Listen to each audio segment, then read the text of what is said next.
Hi guys, James at RampantLionReviews again for you today with another beer review. For this one we are going to go to somewhere in Scotland that pretty much all of you will have heard of, I'm sure, regardless of what country you're from. We're going to go to Loch Ness Brewery, who are from the little town of Drumnadrochit on the shores of Loch Ness, and we've got quite an interesting beer today. This one is a beer that has the addition of Loch Ness Blackberries, and it's the original Loch Ness beer that the Loch Ness Brewery do, which is a Scottish 80 shilling, and it just has this really nice edition of Loch Ness Blackberries.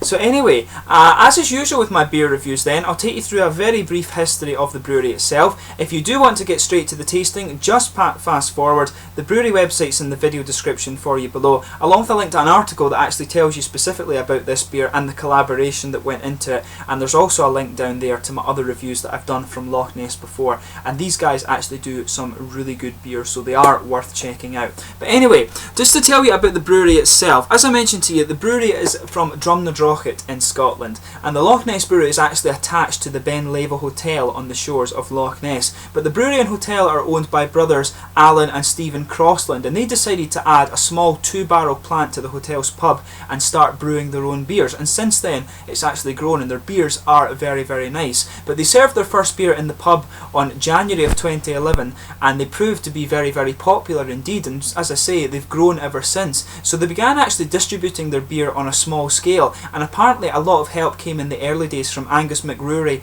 of the Isle of Skye Brewery, so they're very thankful to him for helping them actually get up and get established. But the brewery do some traditional styles of beer, but they also have some more adventurous kind of modern American style brews as well. But they're looking at further expanding the brewery in the fairly near future, simply because of how popular these beers have proven to be. So to list a few of the other beers you can get from these guys, and the one that I reviewed for you before, I believe, was the Loch Ness beer, which is the Golden Ale, and this is a trait of all the Loch Ness beers. They're all called, like for example, Loch Ness, Wilderness, which is a bitter beer, Redness, which is a red bitter, Loch Ness, which is a traditional 80 shilling, and also Darkness, which is a stout, which is meant to be very nice. And they do have more beers than that now. They've been adding to their portfolio over the last few years, and I actually tried a red IPA from them in a little bar in Aberdeen, and that was a really beautiful beer, so I'm sure we'll see many more exciting things coming from them in the near future. But anyway, let's get on to the tasting of this beer itself. So I'm not actually sure what the exact name of this one should be. I'm not sure if it should be Blackberry Loch Ness or Berry Loch Ness or exactly what it should be, so I'll need to figure that out before I actually upload the video. But I'll just bring up the camera and let you have a little look at the artwork on this one. So as you can see, it's actually quite nicely presented. This is the typical thing with the Loch Ness, the kind of Loch Ness brewery. You can see the little Nessie, the Loch Ness on it there, and it's quite interesting with Loch Ness actually. A lot of people really want the Loch Ness monster to exist, and there's actually been, if you go and see the museum at the Loch, there's some really questionable like sonograph findings and things. So it's definitely quite interesting. On the side it just says, "Thank you for buying me. Loch Ness is a world famous body of water in the Scottish Highlands. The water has been for centuries reputed to have the magical healing properties, as it is the home of Nessie, the Loch Ness monster. Loch Ness Brewery has taken that water and used it to brew their award-winning beers in cask, bottle and keg, all enjoyed by all. Slangia, the recipe. Loch Ness is brewed during Maris Otter, pale malt, chocolate malt, crystal malt, amber and wheat malt. A small amount of Admiral hops is combined with our own yeast strain called Nessie and the Loch Ness water. We also have infused this beer with juice from Loch Ness and Loch Ness Blackberries to deliver a sweeter and softer chocolate finish." So this should be a very nice beer. I'll just tell you a little bit about the exact specifications of it. It's a 4.4% traditional 80 shilling that has the addition of Loch Ness Blackberries, and the brewers at Loch Ness essentially teamed up with the soft fruit experts at the James Hutton Institute, which I believe is a sort of it's an agriculture and nutrition sort of research institute, and they have labs in Aberdeen and Inverness. They do a lot of collaboration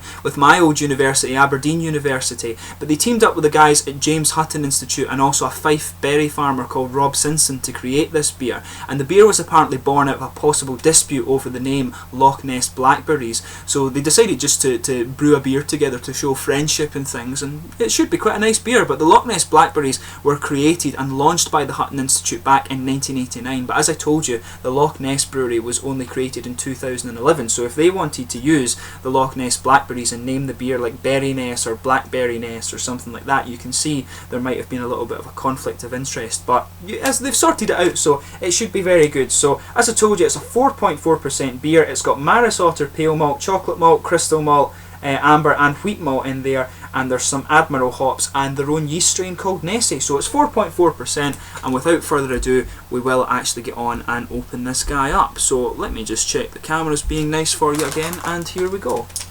Plain bottle cap on this one, by the way, I forgot to point that out, and that's typical of the Loch Ness beers. And that one's gone bouncing away, but as you can see, not even a smoky opening out of there, just a little bit of a bubble moving towards the top of the bottle. Not much of an aroma coming off this one. You have to go in quite close to get it. Usually when you open up a beer, you will get a nice big aroma from some component of the beer, but this one is actually quite thin. It actually smells like if you put your nose into it, it actually smells like quite a bitter beer, if that makes sense. And that is a kind of characteristic of the Scottish 80 shilling. So as you can see, it's poured a nice kind of, if I hold it back to the light here, you can see it's poured a nice kind of slightly reddish, dark browny copper colour. Maybe a kind of mahogany is a good way to describe the colour of this beer. There was a half finger of a kind of frothy, slightly off-white head. There's a good bit of carbonation visible in this too. I'm not sure how well you can see that, but there's a lot of carbonation just rushing up towards the bottom of the head there, and some big bubbles sticking towards the side of the glass. So it is really, really nice actually. It looks very, very nice beer, and it is transparent. If I put my fingers behind it, you can just see them moving there, but it looks very nice. So let's check out the aroma of this one. So yeah, it's actually quite interesting. There's not much fruity character coming off this one, I think. Not in the aroma, at least. I'm sure it'll be there in the flavour, but the overwhelming component of the aroma really is a kind of dark chocolatey and kind of slightly roasted caramel note, I think. But you can definitely smell the sort of cereal and the kind of dark cereal elements that you would expect from an 80 shilling beer. An 80 shilling beer essentially is just a little bit of a toned down Scotch ale or wee heavy. For us, the old shilling system in Scotland, usually as you increased the shilling, like from 70 to 80 to 90, you would get more flavour profile and higher alcohol content. This is actually quite a low ABV 80 shilling as far as I'm aware. But you do get this really dark roasted caramel booziness in it, and that increases obviously as you go up, and it's a kind of fruity smelling beer, nice chocolate, nice treacly elements usually, and some nice big bready cereal. So this guy has a nice big kind of bready cereal spice to it, as well as a nice kind of chocolatey malt character and some nice caramel, roasted caramel I should say. But you can get just a little bit of the fruity esters. It's quite hard to detect because it is more of a roasted caramel note that's coming off, and some chocolate, and there is a good bready element to it there too. But you've got just a nice little bit of these blackberry notes. But without further ado, let's taste it. It's not one of the most prominent aromas I've come across, but I'm sure it will taste very nice going, because I know Loch Ness do some very good beer. So this is the Blackberry edition of the Loch Ness beer from Loch Ness Brewery at Drumnadrochit in Scotland. Slange it.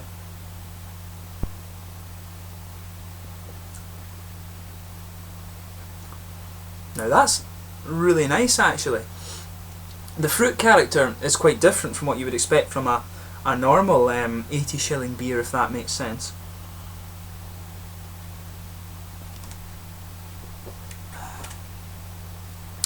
Yeah, it's really good. This is actually one of only a few 80 shilling beers that I've actually reviewed for you on the channel here, but it's a really nice big bready feel on this beer. You just get a big blanket of bread across the palate of your tongue there, and on top of that you've just got this nice kind of mild cereal spice there, but it's got a kind of roasted caramel element that goes right down the middle of the tongue, and as you move further out towards the edges of the palate there, you're getting a bit more of the kind of chocolatey sweetness, and right on the front edges of the palate is where the kind of fruity flavours are coming out. But it's quite unusual because it's different from the kind of typical figgy or you sort of raisin and plum notes that you would normally get from one of these kind of Scotch ale beers. It really is just a blackberry flavour that's kind of substituted in there, so it's quite interesting.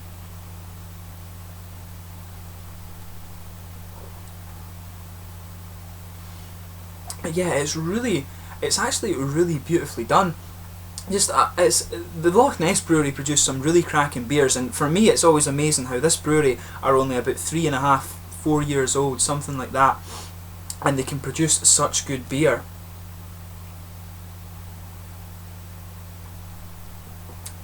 But yeah, the hoppy edges of the beer, at the back of the tongue you're getting some, on the back corners of the tongue you're getting some nice, actually slightly sweet, earthy hop character there, and as you move round to the front it becomes a little bit more grassy, but at the same time that's where you're getting these nice blackberry flavours, and you can just pick up a little bit of the typical red fruit in there. I would say it's more of a figgy flavour that's coming out. Not really a very sharp raisin or plum, but you can definitely get the blackberries. If you notice, there's a little oily bubble that moves towards the front of the tongue, and that's where a lot of the blackberry flavours coming out on this one. It's really beautifully done, and the flavours in this one just blend together very well actually.